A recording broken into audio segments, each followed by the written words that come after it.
Suaranya agak serak ya. Jadi selamat sore semuanya, selamat siang deh.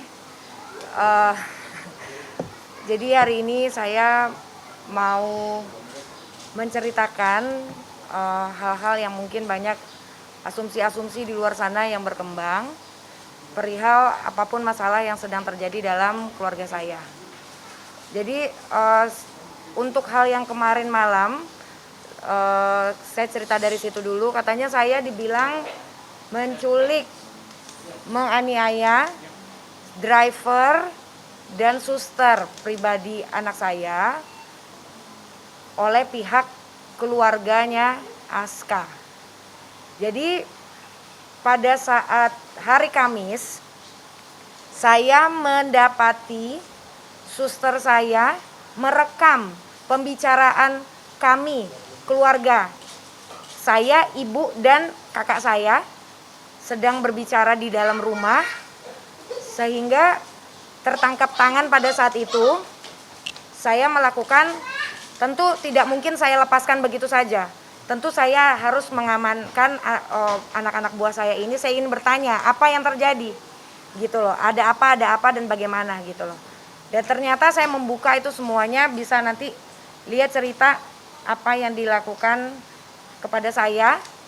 Jadi Lia ini ditugaskan untuk memata-matai saya, memvideokan saya sedang ngapain saja, dengan sama siapa, terus ngapain aja, dan disuruh mengambil surat-surat berharga di dalam berangkas saya.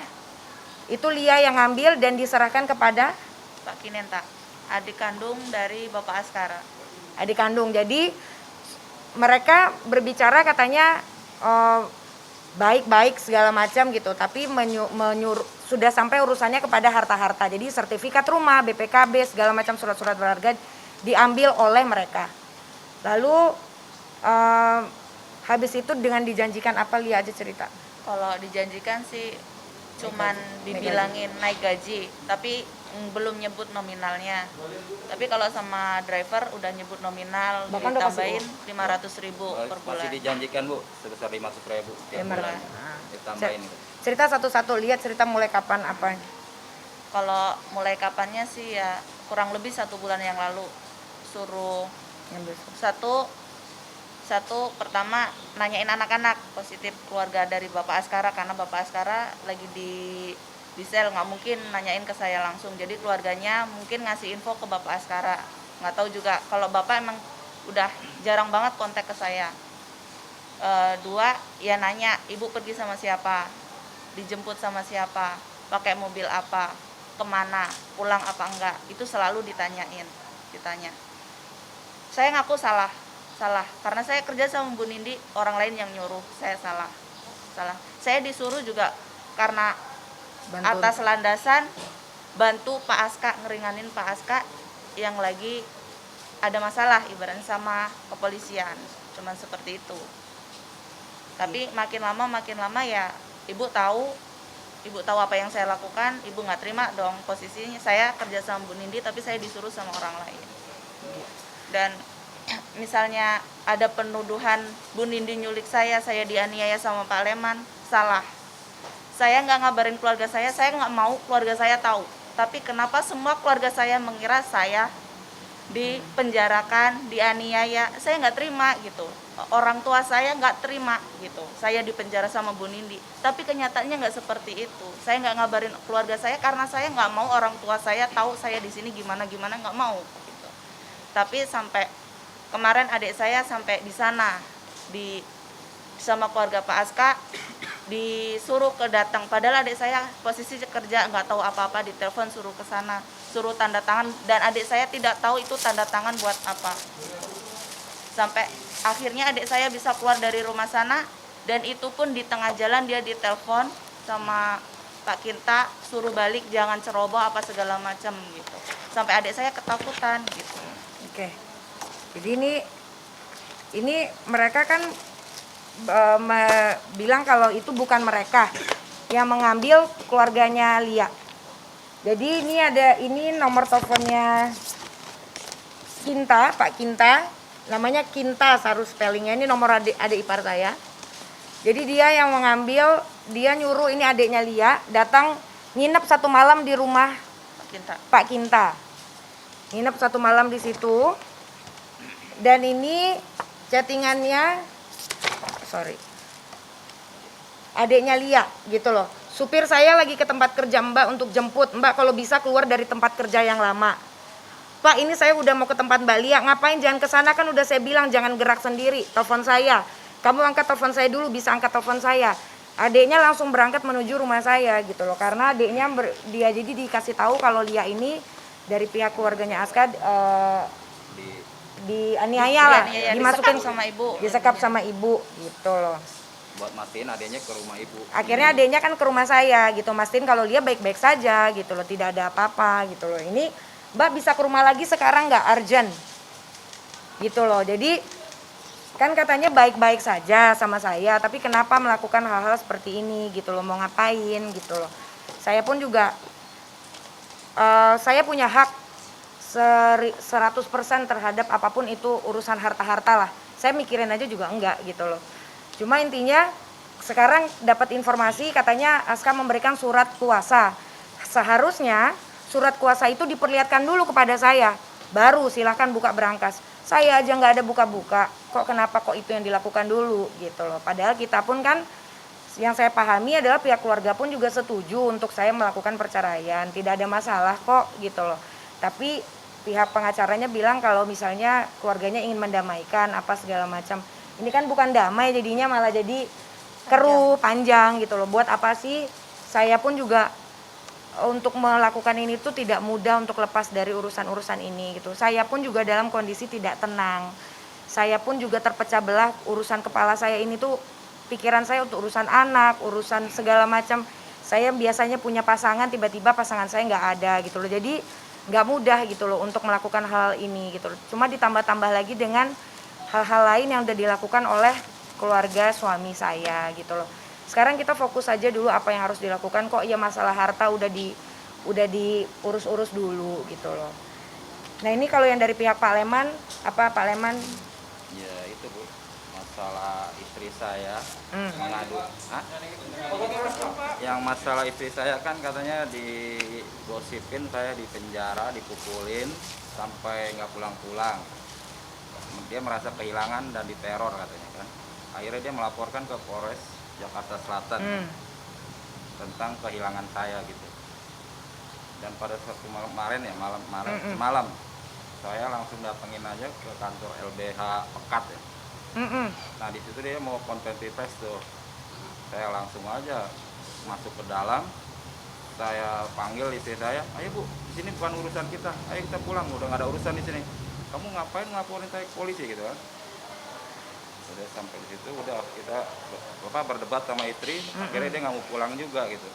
Jadi sekarang Masih. istri Pak Leman belum ketemu juga? Belum, nggak tahu kemana Bu. Berarti Kalau kan saya mereka ajak pulang kan dia nggak mau, masih nyangkal aja kalau saya ada Cuman dipermainkan lah ibaratnya. masih ada di polisi gitu. iya.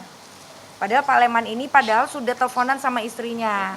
Waktu saya di itu kan, Ditelepon udah dikasih tahu kalau minta obat apa segala macam, minta dibawakan baju. Tapi dibilang nggak dibawain, dibilangnya katanya itu bukan Pak Leman. iya. Jadi informasi dari adiknya Lia adalah istri dari Kinta yang bernama Vina ini tuh menyuruh untuk mereka mematikan handphone. Dan yang menerima sertifikat surat-surat yang dari Lia ini adalah yang menerima adalah Kinta dan Vina.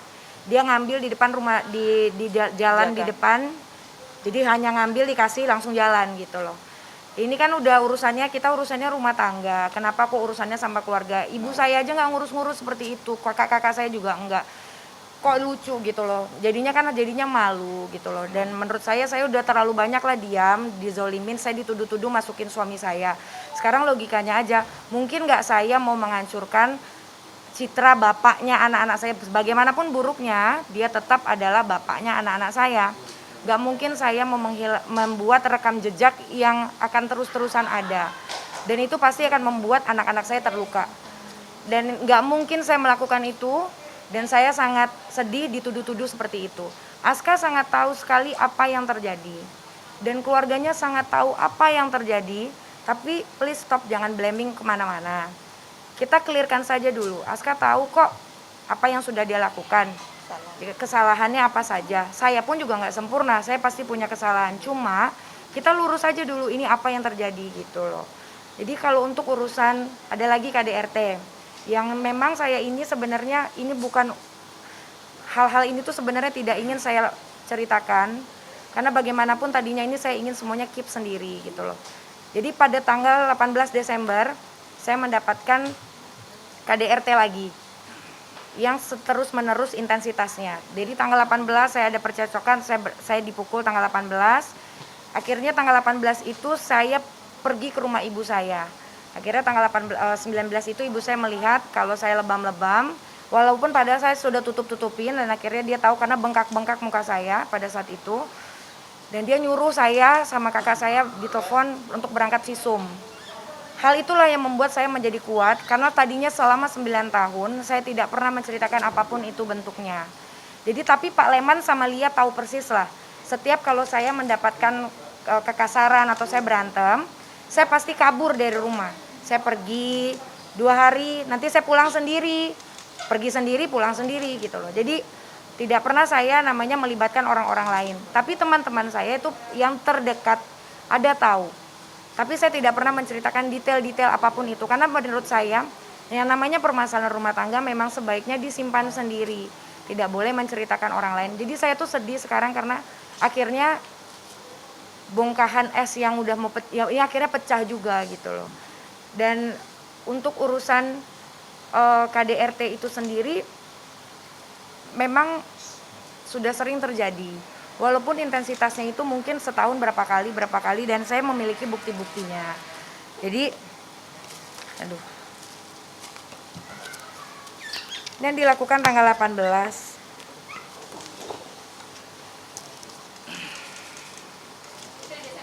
Iya, ini 18 Desember. Ya.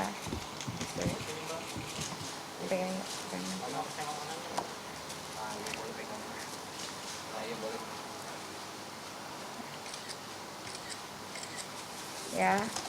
Ini 18 Desember. Ini sekitar bulan Mei. Bulan Mei. Rambut saya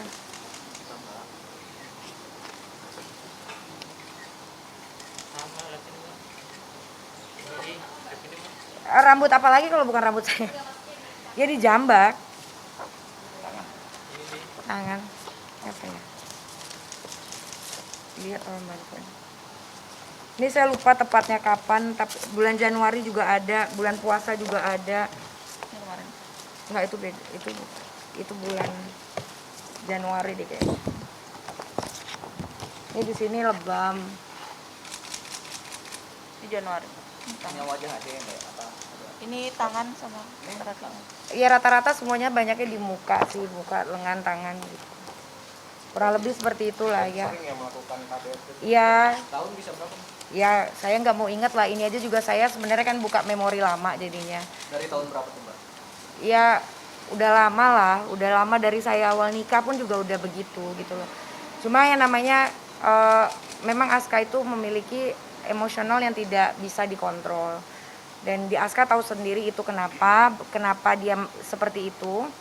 Sehingga saya pun lama-lama ketakutan dan lelah gitu loh, karena saya pun juga selalu memaafkan, nggak ada masalah, ya udah saya minta tolong, bahkan minta tolong sama keluarganya, ibu bapaknya saya minta tolong, tapi ya tidak ada tindakan yang cepat gitu, sehingga akhirnya rumah tangga saya pun hancur gitu loh.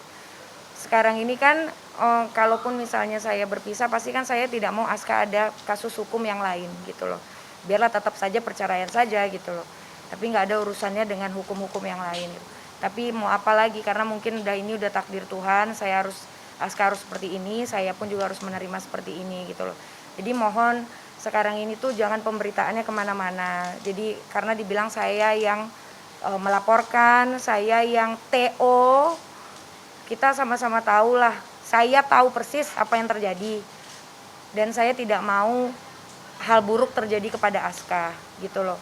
Walaupun ibaratnya berulang kali saya ucapkan bagaimanapun terjadi hal buruk terhadap pernikahan saya, tetap dia itu bapaknya anak-anak saya. Jadi nggak boleh saya melakukan hal-hal yang buruk gitu loh. Apalagi untuk saya sebenarnya menceritakan ini tuh hati saya sedih. Tapi ini hanya gambaran paparannya saja. Saya tidak mau menceritakan, udah tidak usah terlalu dalam lagi karena itu yang ada bikin luka hati saya dan anak-anak saya terus-terusan gitu loh. Untuk sekarang ini saya rasa sudah cukup, sudah clear jelas apa yang terjadi dan mereka-mereka ini pun aman ada di bawah di rumah saya gitu loh, tidak ada kemana-mana karena memang ini urusannya biar ini menjadi urusan hukum saja karena memang kan dia melakukan hal-hal yang tidak sepantasnya dilakukan kepada saya gitu loh. Jadi itu saja. Dan kenapa terjadinya rumah tangga ini kacau-kacau itu karena saya mendapati Aska berselingkuh dari tahun 2015 dan saya baru mengetahuinya di tahun 2018. Jadi akhirnya saya pun berubah perasaan pernikahannya itu langsung berubah karena saya selama menikah tidak pernah sekalipun melakukan hal-hal yang tidak. Dan akhirnya pada saat saya mengetahui itu tahun 2018 saya sudah berbeda dan akhirnya saya menjalani pernikahan ya sudahlah saya sendiri dia sendiri. Jadi kita akhirnya saya menjalani hari-hari itu seperti itulah gitu loh. Akhirnya saya memutuskan pada saat terjadinya pertengkaran di bulan Desember akhir tahun lalu, saya memikirkan ya sudah ini mungkin saya ingin berpisah saja karena rasanya sudah cukup lah. Dan almarhum ayah saya pun juga tahu itu di saat tahun 2018 dia mengetahui kalau saya tersakiti dan dia sedih karena saya anak perempuan satu-satunya.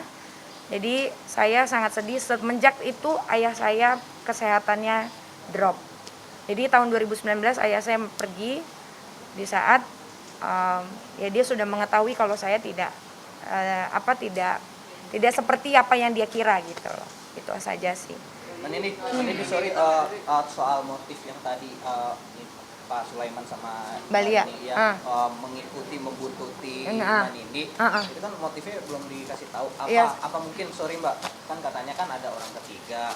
Orang ketiga siapa saya? Iya, saya. Pacar makanya sampai diikutin. Gitu. Ya sekarang gini aja. Urusan saya diikutin atau tidak itu mereka yang tahu. Urusan meringankan KDRT tentunya tidak ada urusannya dengan itu. Emangnya saya kedapatan ngapain melakukan perzinahan? Saya ngapain? Kalau misalnya kalau seperti itu hanya foto-foto video saja itu sah-sah saja, tidak ada masalah. Saya mau bertemu sama siapapun teman-teman saya itu saya rasa sah-sah saja. Karena mereka pun tahu saya tinggal di mana. Mereka pada saat saya pergi dari rumah mereka tahu saya tinggal di rumah ibu saya dan habis itu saya tinggal di mana mereka tahu. Jadi saya tidak tutup-tutupin itu. Ibu saya pun juga udah pernah ke tempat saya. Bahkan saya juga membawa anak-anak saya di saat kalau teman-teman wartawan pada datang ke rumah saya belum bisa temuin pada saat itu. Nah itu saya pergi gitu, tidak di rumah gitu loh. Jadi membantah ya Mbak ya? Membantah. Betul. Alasan kenapa adik dari suami? Adik kakaknya bermain kok adik. Kenapa dia melakukan surat-surat itu? Ya nggak tahu, tanya aja mungkin takut kehilangan harta kali. Tapi Aska sendiri tahu atas perbuatan keluarganya? Nggak tahu, saya kan tidak bisa berkomunikasi dari awal saja, dari Aska tertangkap saja saya tidak tahu. Jadi saya itu baru dikasih tahu tanggal 10 Januari tepat di ulang tahun saya. Saya baru dikasih tahu dan itu saya telepon Lia karena saya pas pulang hari Jumat saya tanya, "Bapak mana? Kok handphonenya?" Kita kan punya grup, bagaimanapun kita masih update di grup walaupun saya nggak berkomunikasi langsung.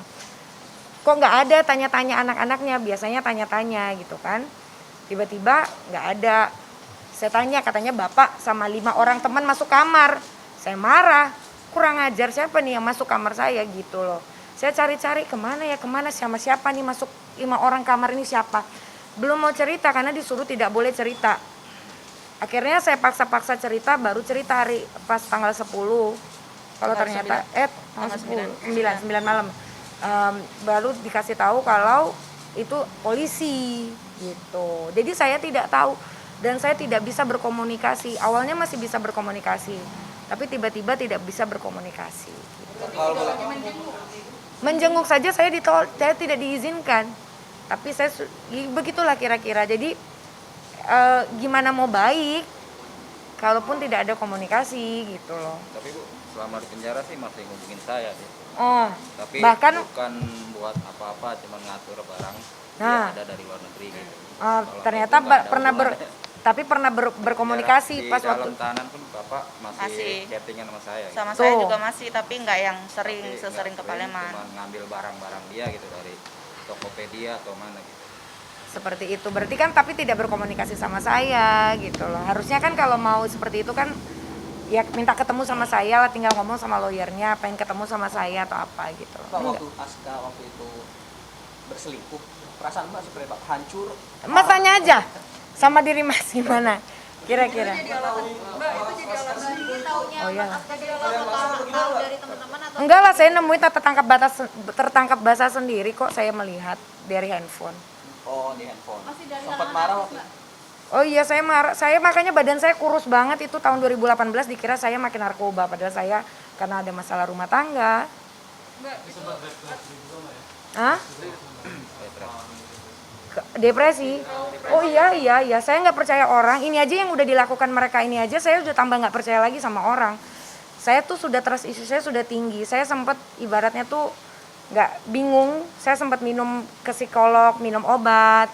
Karena saya itu kehilangan orang tua. Ayah saya itu adalah role model saya. Saya paling dekat sama ayah saya. Jadi apalagi kalau dia tahu ini bisa nggak tahu deh gitu loh. Ini karena saya udah nggak ada ayah lagi gitu loh. Jadi saya udah lelah gitu loh untuk ngelakuin kayak gini terus karena saya merasa yang membuat ini semua itu juga bukan saya.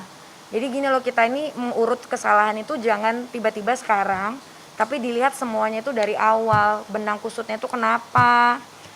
Perselingkuhan itu yang dilakukan sama Aska dari tahun 2015 sampai tahun 2018. Saya tahu betul siapa orang-orangnya. Bahkan ada orang yang saya kenal juga. Jadi saya tahu, saya tidak perlu menyebutkan nama, itu biarlah menjadi urusan pribadi saya. Tapi yang pasti saya tahu itu. berarti lebih dari salah yang perempuan. Oh, Mbak, ini kiaskan saja sendiri. Gitu. Masih ada dari kalangan artis, Mbak? Nggak ada.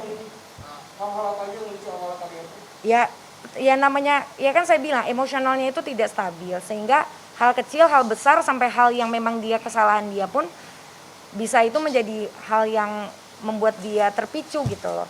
Jadi saya nggak bisa tahu apa sih yang motifnya dia tuh bisa untuk melakukan kekerasan dalam rumah tangga gitu loh. Saya nggak tahu, jadi berapa persen kadarnya yang bisa bikin dia marah gitu loh. Sehingga hal kecil pun kadang-kadang sepele menurut kita itu bisa marah gitu loh. Dari secara verbal, dari secara fisik saya tuh sudah kenyang lah gitu loh. Jadi sebenarnya saya ini ingin baik-baik saja, tapi kita berpisah. Saya sudah sampaikan itu. Saya sudah sampaikan pada saat saya bertemu, saya jenguk, saya sampaikan saya ingin pisah. Saya sudah masukkan gugatan, tapi saya ingin baik-baik saja gitu loh. Sudah. Dan ini itu juga suami sempat menolak untuk bercerai. Oh iya, sampai sekarang juga masih menolak, tidak mau. Ya ingin memperbaiki. Ya nggak gampang lah untuk berpisah tuh nggak gampang karena kita kan punya 2 anak gitu loh. Cuma kan karena saya ini yang merasakan nih apa yang terjadi, yang menjalani kan saya. Sehingga saya rasanya ya sudahlah, 9 tahun kok saya tahun ke-10 saya. Saya 10, orang tua saya aja nggak tahu saya digebukin. Nggak tahu. Alasannya kemarin kan udah lama nih. KDRT. Alasannya speak up baru-baru ini apa ada intimidasi juga kah? Ya nggak ada karena ibu saya akhirnya kan sudah tahu. Akhirnya saya disupport untuk bikin visum. Kakak saya nganterin saya ke Polres Jakarta Selatan. Atas dasar itulah yang membuat saya menjadi kuat sehingga saya ya udah saya jalan gitu loh. Kalau misalnya orang tua saya nggak tahu, mungkin saya tetap akan memaafkan lagi, tidak ada masalah gitu loh. Ya sudahlah gitu terus. Cuma saya berharap kan Aska untuk perjanjiannya adalah ya Aska tahulah apa sih yang membuat dia tuh menjadi suka emosi itu. Saya nggak perlu menjabarkan apa itulah. Yang terjadi kasusnya sekarang ini saja gitu loh. Dan ini juga senjata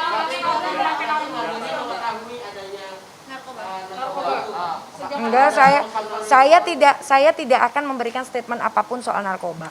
Aska sangat tahu persis apa yang dia lakukan, dan yang dia terima sekarang ini itu adalah ya memang apa yang sudah dia lakukan itu gitu.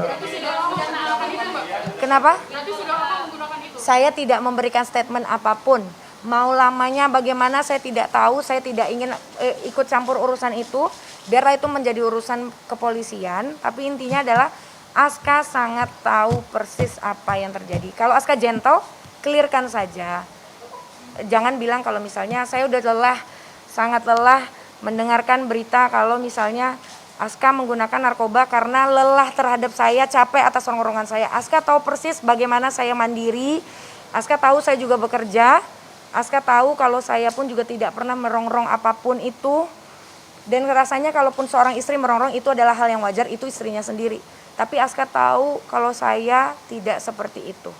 Soal pelumas sendiri Mbak. Oh, jadi tidak ada, itu bukan itu urusan pribadi kita lah, tidak perlu ditanyakan, dan itu tidak ada urusannya dengan narkoba.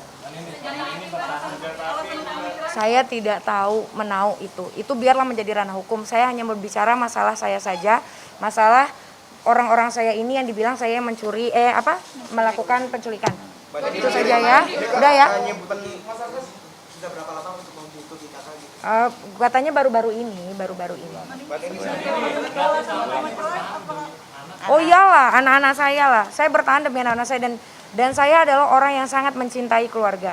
Saya itu orang yang sangat mencintai hubungan rumah tangga. Saya sangat nyaman dengan rumah tangga.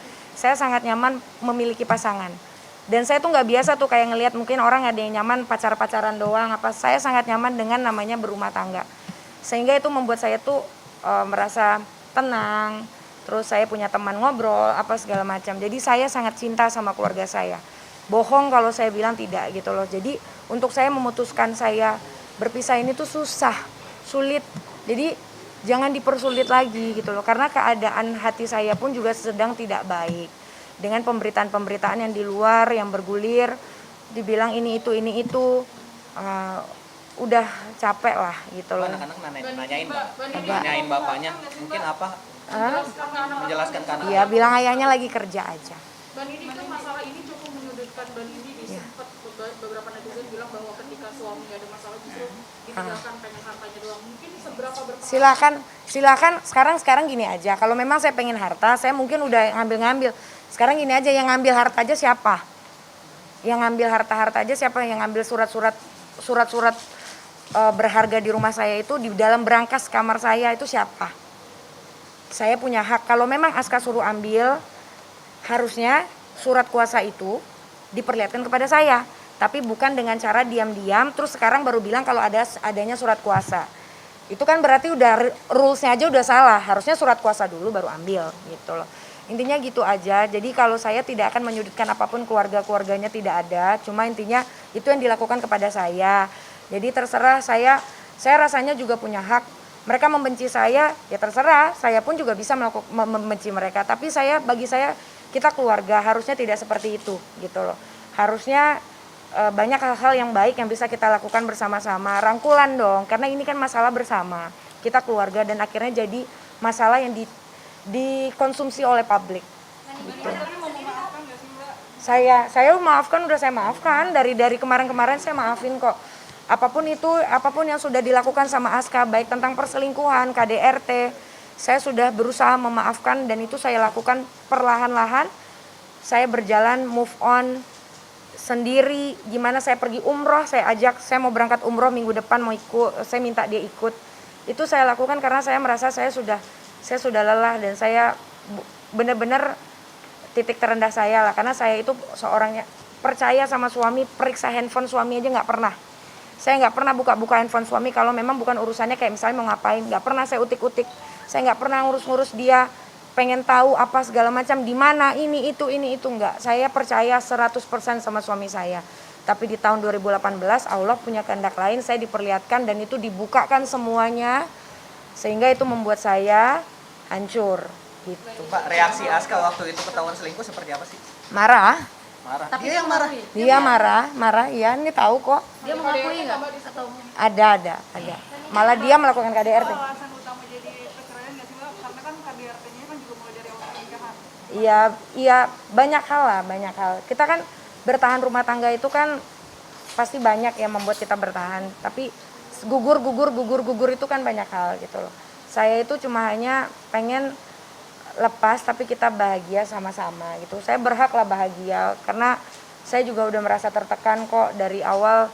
Saya selalu disudutkan begini begitu. Ada hal-hal permasalahan keluarga internal antara saya dan keluarganya pun juga ada yang sudah terjadi dari awal pernikahan. Tapi itu tidak perlu saya ungkapkan. Intinya adalah ada hal-hal yang membuat saya tuh selalu disudutkan, selalu disalahkan, selalu begini begitu, dan saya harus selalu memenuhi apapun bentuk keinginan yang Aska mau gitu loh. Mbak Nini itu harta gono gini apa aja sih yang diminta? Enggak usah lah urusan harta itu, biarlah.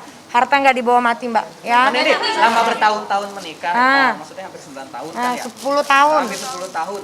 Yang publik ketahui kan Mbak Nini kan selalu romantis. Oh itu memang harus sekarang gini. Gitu, nggak pernah kelihatan. Oh iya, saya sangat mengamini apapun hal baik. Tidak ingin orang-orang tahu dalam agama yang saya pahami, agama Islam tidak diperbolehkan untuk mengumbar aib rumah tangga di media sosial atau memperlihatkan lagi berantem di depan umum. Saya itu kalau bisa berantem tuh ya di situ di dalam kamar apa segala macam, nggak keluar gitu loh. Dan itu saya tidak pernah mau melakukan apapun itu, bahkan menceritakan keburukan suami, pasangan itu saya tidak mau. Tapi orang bilangnya kalau misalnya itu saya kamuflase apa segala macam. Saya rasa itu adalah hal yang wajar saya lakukan karena memang kan kita tidak tiap hari berantem. Masa dalam 10 tahun, hampir 10 tahun saya menikah tidak ada kebahagiaan, itu kan bohong. Saya bahagia bersama keluarga saya, tapi ada hal-hal prinsip yang mendasar yang membuat saya harus berpisah gitu loh. Jadi kalau dibilang saya tidak bersyukur, saya tidak merasa bahagia dengan keluarga itu bohong. Saya bahagia sama keluarga saya bersyukur memiliki keluarga, tapi ada hal-hal yang memang tidak bisa ditoleransi lagi dan rasanya sudah cukup tenggang waktunya lama, sehingga saya memutuskan ini harus terjadi. Mbak kalau boleh jujur, masih cinta nggak sih sama Askara sampai saat ini? Mbak, kalau misalnya cinta itu tuh gini loh, ini ada anak benar, jadi nggak mungkin nggak cinta, nggak mungkin nggak sayang, karena tapi kan ada kita tuh nggak bisa terus-terusan seperti itu gitu loh, sehingga akhirnya ya udah saya harus melepaskan itu. Waktu ketahuan selingkuh sempat terjadi KDRT juga nggak? Mbak itu udah pertanyaan 1100 sekian, yuk pulang yuk. Udah ya panas banget. Enggak, udah intinya. Hah?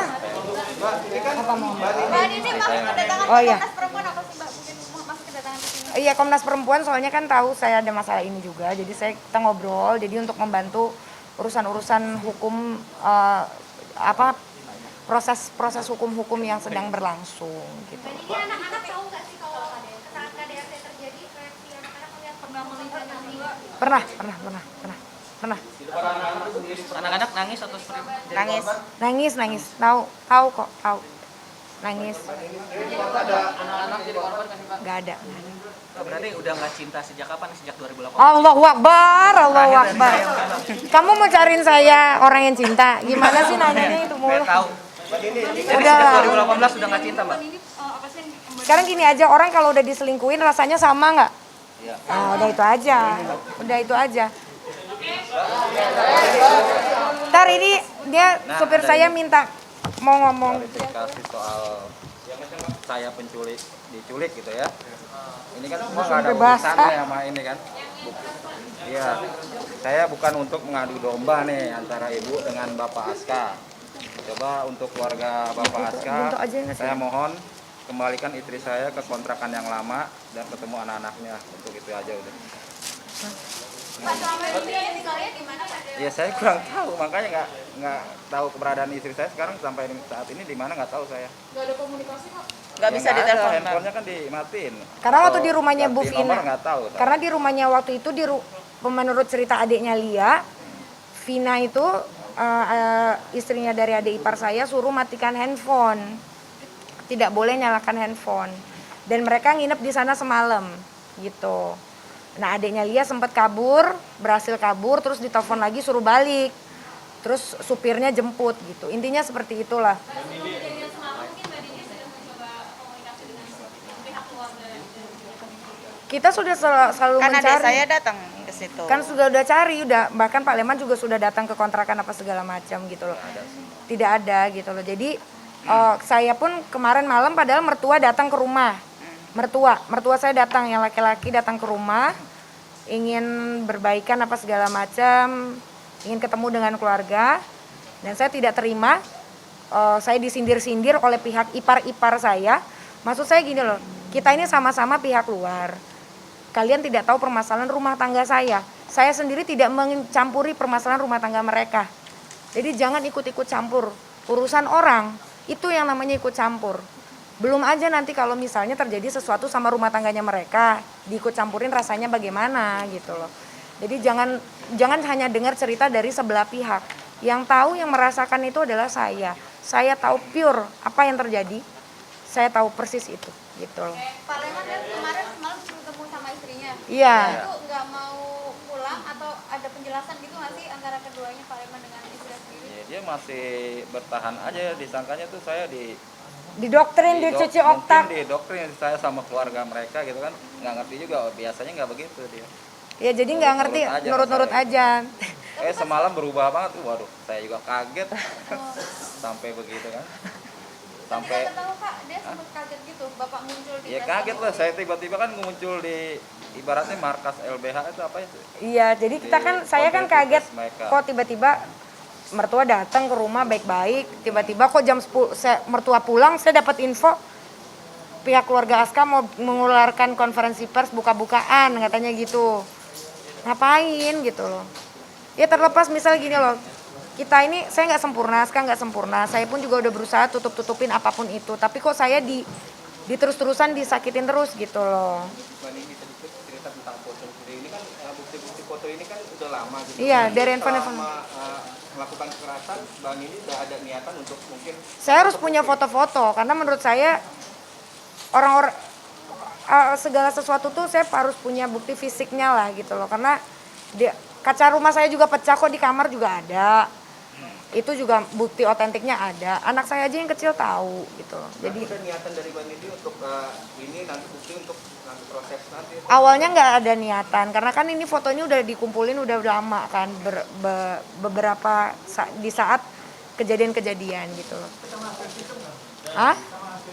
Hasil visum iya sekali. Kan makanya akhirnya saya visum tanggal 19 Desember. Sekali. Ya, akhirnya saya melaporkan. Oke ya?